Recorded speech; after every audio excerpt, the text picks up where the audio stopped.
Olá moçada, tudo bem? Aqui é o professor Mário mais uma vez e a gente vai dar continuidade à sequência de videoaulas, tá certo?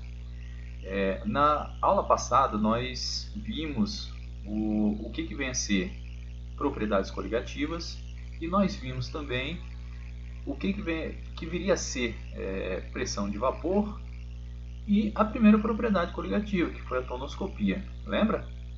Pois bem, a gente vai dar continuidade, sendo que hoje a gente vai ver duas propriedades coligativas, tá? Nós vamos ver duas porque elas estão meio que interligadas, digamos assim, tá? Sendo que nos opostos. Não sei se ficou meio confuso, mas vocês vão entender, tá certo? Então as propriedades coligativas que a gente vai estudar vai ser crioscopia e ebullioscopia. Pelo nome, se você parar para analisar, crio está relacionado com congelamento.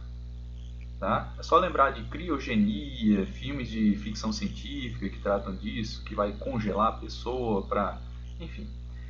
E ebullioscopia, ebulho, o nome lembra bastante ebulição, tá certo? Então a gente vai tratar justamente disso, de temperatura de congelamento e temperatura de ebulição, tá? Então vamos começar? Crioscopia. Então o que vem a ser crioscopia?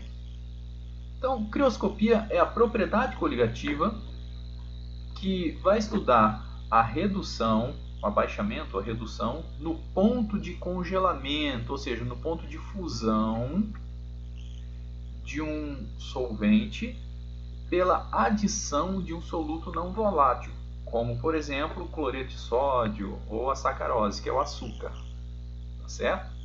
Então lembra que a água pura, por exemplo, ao nível do mar, né, ela congela a 0 graus Celsius? Pois é. Quando eu acrescentar um soluto não volátil na água, ela não vai mais congelar a 0 graus Celsius. Ela vai congelar a uma temperatura menor do que 0 graus Celsius. E tomem muito cuidado, porque muita gente acha que a água vai congelar a menos 5 graus, então é mais fácil congelar. Não. Ela vai demorar mais para congelar. Porque é só você pegar e começar a criar uma espécie de uma reguinha onde tem temperaturas positivas e temperaturas negativas. E você começar com positivo. Tipo a água a 20 graus Celsius. Aí vai reduzindo. 19, 18, vai reduzindo ali 5, 4, 3, 2, 1, 0, menos 1, menos 2, menos 3 e assim por diante. Então perceba que vai demorar mais para eu poder congelar a água. Tá? Então, quanto mais baixa for a temperatura de congelamento, mais difícil vai ser a água ser congelada. Entendeu? Então a crioscopia ela trata disso. Tá? Tome muito cuidado com esse detalhezinho. Tem muita gente que confunde. Aqui eu coloquei duas imagens. A água do mar e o refrigerante. Ah, professor, mas o que isso tem a ver? Tem tudo a ver. Olha só. No caso aqui da água do mar, mais especificamente eu quero que vocês observem o seguinte. Aqui, ó, o iceberg. O iceberg é um grande bloco de gelo. Tá? Só que, por que eu tenho um grande bloco de gelo no mar que está líquido? Tudo não é água? Tudo é água. Só que a diferença é que o bloco de gelo é só água. Entendeu? Então, um grande bloco de água. Somente só água. Já o mar que está circundando ele, eu tenho água salgada. Então, o mar aqui, ó, ele está repleto de substâncias não voláteis dissolvidas nela. Tá certo? Então, consequentemente, a presença dessas substâncias não voláteis, a concentração aqui é tão grande que não permite que a água do mar congele a temperaturas baixíssimas. Tá? Nos polos, tanto o Polo Norte quanto no Polo Sul, nós temos icebergs, nós temos blocos de gelos enormes. Só que a água, ela continua líquida, tá? Justamente por conta disso. Porque a água do mar, não importa qual mar, a água do mar, ela é muito rica em substâncias não voláteis. E aí, consequentemente, a temperaturas a menos 20, menos 30, menos 50, menos 60 graus, eu continuo tendo água líquida. Ok? A mesma coisa nos refrigerantes. Tá? Claro que o refrigerante não chega nem aos pés da situação aqui da água do mar. Mas o refrigerante, eu consigo ter ele líquido a temperaturas inferiores a zero. Tá? Menos 2, menos 5, menos 7 graus, dependendo do refrigerante, tá? Menos 10 graus. Claro que se eu esquecer ele no congelador, o congelador ali vai a menos, dependendo do congelador, no freezer, por exemplo, vai até menos 25, menos 30 graus. Aí realmente o refrigerante não tem tanta substância dissolvida que impeça dele congelar a temperatura tão baixa. Mas de qualquer forma, a temperaturas baixas, ali por volta de menos 2, menos 5 graus, o refrigerante continua sendo líquido, entendeu? Porque tem um pouquinho de substâncias não voláteis dissolvidas nele, tá? Professor, mas por que isso acontece? Por que não congela, né, a 0 grau? Aí eu coloco essa figura aqui, ó, para mostrar para vocês. A água, como todos sabem, ela apresenta um tipo de interação intermolecular entre moléculas muito forte, que é a ponte de hidrogênio. Lembra disso? Lá no primeiro ano? Pois é. Então, o que vai acontecer? A água no estado líquido, as moléculas estão se movimentando para um lado, para o outro, para cima, para baixo e aleatoriamente. Tá? À medida que elas passam umas pelas outras, a energia com que elas passam, a velocidade com que elas passam umas pelas outras, não permite que elas se grudem, digamos assim. Tá? A interação aqui com o hidrogênio acaba não tendo tanta força para segurar uma molécula a outra. Então, por isso que elas ficam passando, por isso que elas estão no estado líquido. À medida em que eu vou reduzindo, vou baixando a temperatura, tá? 10, 8, 5, 4, 3, eu vou tirando a energia das moléculas. Então, elas vão se movimentando com menos velocidade. Então, uma molécula passa pela outra mais devagar. Consequentemente, ao passar uma pela outra mais devagar, a interação ponto de hidrogênio começa a ganhar força. Tá? Quando vai chegando ali 3, 2, 1, 0 grau, essa ponte de hidrogênio ela consegue fixar uma molécula a outra. Então ela prende uma molécula a outra. E nesse momento começa a ocorrer a cristalização. E acaba gerando os cristais de gelo como esse. Tá? Esse é só um dos exemplos de cristais de gelo. Tem uma variedade bastante grande. Até muito bonito, por sinal. Mas o fato é que o que permite que isso aconteça é justamente a ponte de hidrogênio. Tá? Pois bem, quando eu coloco um soluto não volátil, o que vai acontecer, por exemplo, se eu coloco sal de cozinha, o que vai acontecer é que no processo de dissolução, as moléculas de água vão envolver cada íon desse sal. Então aqui, ó, Na+, Cl- e rodeado de moléculas de água. É graças a essa situação aqui que o sal ele consegue se dissolver. Então, quando separa os íons, vai separando, ele vai desaparecendo para os nossos olhos. Tá? Então, por isso que ele se desfaz aqui. Por que eu estou falando isso? Qual a importância disso? Vamos voltar no slide anterior. Aliás, no outro. Olha aqui, ó. Para uma molécula se conectar a outra, eu não posso ter nada entre elas. Tá? Quando eu não tenho nada entre uma molécula e outra, a ponte de hidrogênio se torna forte e consegue conectar. Percebam que aqui, ó, as moléculas elas até podem tentar se conectar, só que tem um íon atrapalhando essa conexão. Entendeu?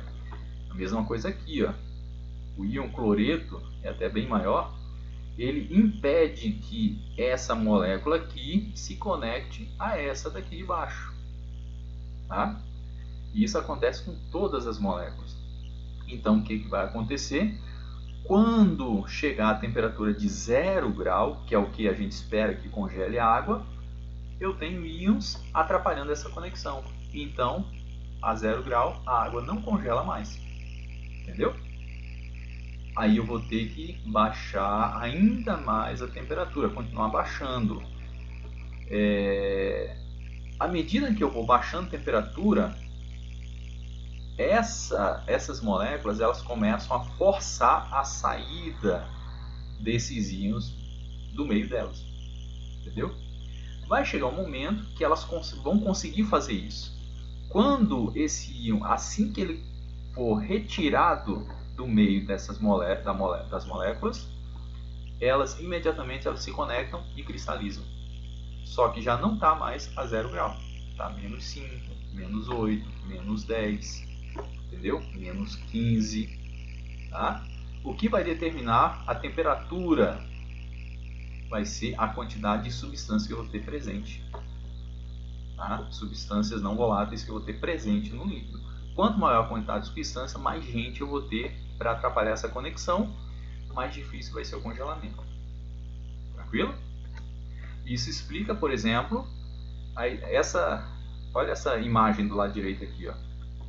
Num país com inverno bastante rigoroso, perceba que o carro inteiro está congelado. Inteiro. Tá? Tudo aqui na realidade está congelado. Só que se o dono conseguir entrar aqui e for dar partida no carro, ele vai funcionar. Tá certo? E vai funcionar, professor, mas vai funcionar como? E olha só, no radiador do carro, ele tem que ter água. E essa água tem que circular ao redor do motor para resfriar o motor. Entendeu? Se essa água congelar, ela não vai circular, o motor vai superaquecer e vai fundir. Então o que se faz? Coloca-se um aditivo, normalmente à base de etileno glicol, que é um soluto não volátil, coloca-se com água, então mistura-se com água e coloca no radiador.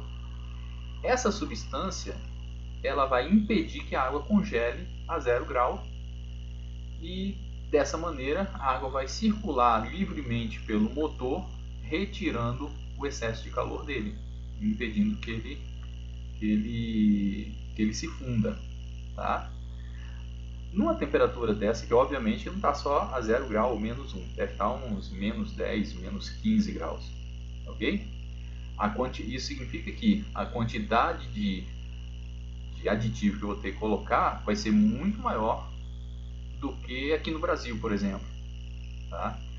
No sul do país, que às vezes faz temperatura negativa, tem que ter isso aqui também. Só que no ambiente desse aqui, ó, a quantidade de aditivo que tem que ter presente tem que ser muito maior. Tá? E aí dessa maneira, o cidadão aqui, se um dia conseguir entrar nesse carro aqui, ele vai conseguir fazer o carro funcionar sem maiores problemas. Ok? E a bulioscopia? O que vem a ser?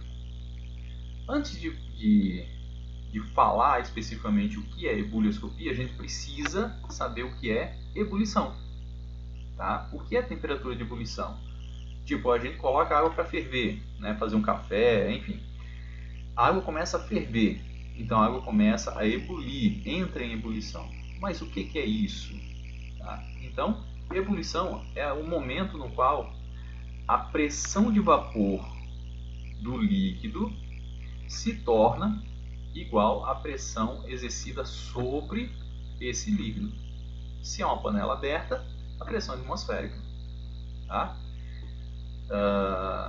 E aqui, por exemplo, se estivermos na cidade de Santos, que é ao nível do mar, a pressão atmosférica é 1 atm, e aquecermos água pura numa panela aberta, ela entrará em ebulição a 100 graus Celsius. Por quê?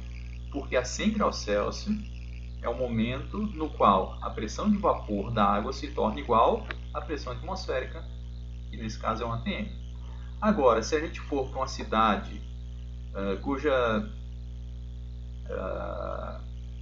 pressão atmosférica é menor, tá? Como no caso de São Paulo, que é acima do nível do mar, a água ela vai ferver a uma temperatura menor.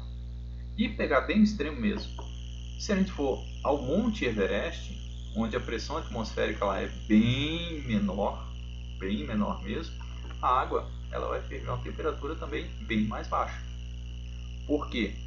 Porque a pressão de vapor da água ela não precisa chegar a atingir 1 atm numa temperatura de 100 graus Celsius. Ela vai fazer uma temperatura mais baixa, porque precisa de menos vapor. Tá? E aqui, ó, como é que é o processo da ebulição? Ó, quando a gente coloca a água para aquecer, essas moléculas aqui embaixo, essa região aqui embaixo da água, ela está em contato direto com o calor, então ela aquece com muito mais rapidez do que essa parte aqui de cima. Tá? Por isso que quando você coloca a água para ferver, inicialmente as bolinhas, as primeiras bolinhas que são formadas aqui embaixo e não lá em cima. Tá? Essas bolinhas aqui, ó, que são formadas, são bolhas de vapor da água. Porque é o seguinte, aqui, ó, essas moléculas que estão aqui embaixo, vão chegar um momento que vão ficar com a temperatura muito alta, com energia muito grande. Elas vão querer passar para o estado gasoso. Só que olha a quantidade de moléculas que elas vão ter que vencer até chegar aqui em cima e passar para o estado gasoso. Então o que acaba acontecendo? Elas passam para o gasoso aqui embaixo mesmo. Assim que elas passam para o estado gasoso aqui embaixo, surgem as primeiras bolhas de vapor. Tá? Aí o que começa a acontecer? As moléculas que estão na superfície dessa bolha vão ganhando energia e vão passando aqui para dentro também. Então percebam que em casa, à medida que o tempo vai passando, essas bolhas elas vão aumentando de tamanho, justamente porque vai acumulando mais vapor. E lembra que quando eu tenho vapor, eu tenho pressão? Pois é. Vai acumulando vapor, vai aumentando a quantidade de vapor, vai aumentando a pressão aqui dentro dessa bolha. Tá? Vai chegar um momento em que a pressão dentro dessa bolha se torna igual à pressão que está atuando aqui, ó, ou seja, pressão atmosférica. Quando isso acontece, essa bolha tem força suficiente para subir e estourar. Nesse momento, nós vemos que a ebulição ela tem início. Tá? Então, ebulição é simplesmente o momento em que a pressão de vapor dentro da bolha aqui se torna igual à pressão atmosférica. Ok? No caso do Monte Everest, voltando àquela imagenzinha, a pressão aqui, ó, do Monte Everest, ela é bem menor. Olha aqui, ao nível do mar, 760 milímetros de mercúrio. Tá? No Monte Everest, 250 milímetros. Ok? Então a pressão atmosférica aqui é bem menor do que o nível do mar. Então, vamos voltar à imagem anterior. Se aqui, ó, a pressão que está sendo exercida aqui é menor, a bolha também precisa ficar com menos pressão aqui dentro para vencer isso aqui, entendeu? Só que se ela precisa de menos pressão, ela não precisa aquecer tanto, o líquido não precisa aquecer tanto. Então, quando a pressão aqui se torna igual, começa a ferver, só que o líquido não chegou a 100 graus Celsius. No caso do Monte Everest, vai girar, se eu não me engano, em torno de 70 graus Celsius. O líquido ferve, entendeu? Só que aí gera um problema. Os alimentos, eles precisam de aquecimento para serem cozidos. Então, quanto maior a temperatura, mais rápido é o cozimento. No caso do Monte Everest, se eu for tentar cozinhar alimento lá, eu vou demorar mais tempo. Porque a água vai começar a ferver por volta de 70 graus Celsius. E aí, consequentemente, eu não tenho o calor suficiente para cozinhar os alimentos, pelo menos não naquele tempo, entendeu? Então por isso que demora mais tempo para cozinhar, tá? Outra coisa que eu quero tratar logo, como é que funciona a panela de pressão? Ó, o nome já diz, né? Panela de pressão, então ela funciona sob pressão, tá? Ao nível do mar, uma panela aberta, a pressão de vapor das bolinhas vai se tornar igual à pressão atmosférica, um atm, e o líquido ferve, isso a 100 graus Celsius, tá? Quando eu coloco o líquido aqui dentro, né, e fecho a tampa da panela de pressão e começo a aquecer, olha o que é que vai acontecer. Essa válvula que toda panela de pressão possui, ela é pesada, tá? Aqui tem aquele tubinho onde é para passar os vapores e aqui eu tenho aquele chapeuzinho dela, né? Esse chapeuzinho, essa válvula aqui, ela exerce uma pressão sobre esse canudinho aqui, uma pressão semelhante ou próxima de 5 atm, ou seja, 5 vezes a pressão atmosférica. Eu estou aquecendo a água, aqui começa a formar as bolinhas, né? Inicialmente as bolinhas aqui, vai aumentando a temperatura. Lembra que eu acabei de fechar a panela. O ar que tem aqui dentro tem a pressão de 1 atm, que é a mesma que estava lá fora. Então vai aumentando aqui a pressão aqui interna e aqui vai escapando vapores também, né? Normal, tá? Só que quando aqui a pressão da bolinha chega a 1 atm, que normalmente ferveria a água, aqui pela temperatura geral aqui eu tenho vapor tão grande, a quantidade de vapor aqui está tão grande que a pressão sobre o líquido aqui não está mais aquele 1 atm inicial, já está 2, entendeu? Então o líquido ele não vai conseguir mais ferver a 100 graus Celsius, então vai ter que acumular mais vaporzinho dentro da bolha e à medida que vai aumentando a temperatura vai passando vaporzinho aqui para cima também. Quando aqui chega a pressão de 2 atm, aqui já tem vapor suficiente para gerar 3 atm aqui em cima. Então não ferve. Isso aí a temperatura já está 105, 110 graus. E isso vai subindo, 3 atm, 4 atm. Aí olha só, quando chegar a pressão aqui, tiver em 5 atm, essa pressão já é suficiente para levantar essa válvula e começar a escapar o vapor, tá? Quando começa a escapar, a pressão aqui estabiliza em 5 atm. Aí, aqui a bolinha que está tentando ficar igual a pressão aqui de cima, ela vai aumentando a pressão, o vapor aqui dentro, aumentando a pressão, quando ela atinge 5 atm também, aí sim ela começa a ferver, entendeu?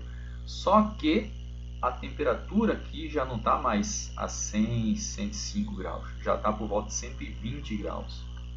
Como a temperatura do líquido aqui, da água, ela está muito maior que o normal, os alimentos eles acabam cozinhando com maior velocidade.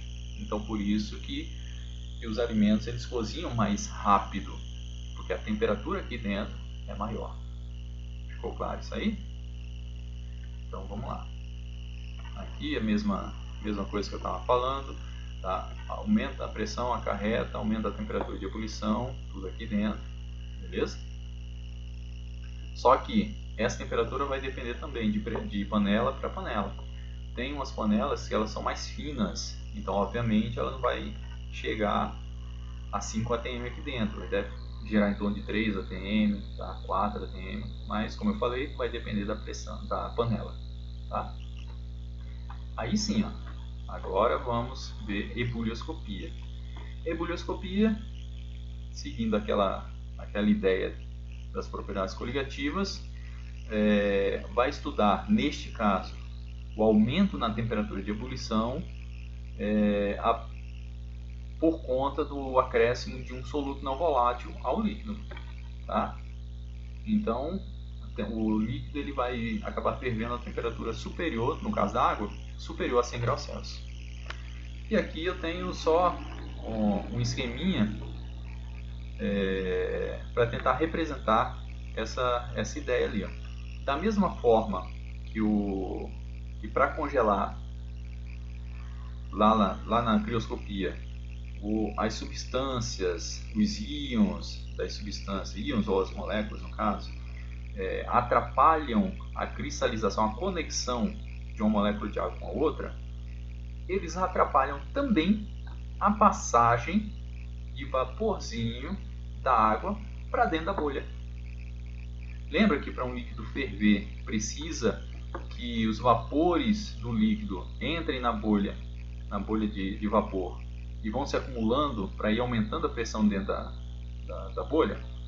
Quando eu tenho uma substância não volátil, essas substâncias elas acabam ficando na frente das moléculas que querem passar para dentro da bolha. E com isso elas não conseguem com tanta facilidade. Então vai demorar mais tempo para eu conseguir acumular vapor suficiente para atingir a pressão necessária para ferver. E se eu demoro mais tempo aquecendo, eu vou apresentar uma temperatura de ebulição maior do que o normal. Entendeu? Então a ebulioscopia é simplesmente isso. Tá? Então vou ficando por aqui. Espero que tenha ajudado os senhores. Se tiverem alguma dúvida, me procurem, tá? E a gente se vê na próxima aula, e a última aula, na realidade, que vai falar sobre osmometria, tá bom? Fiquem com Deus e até a próxima.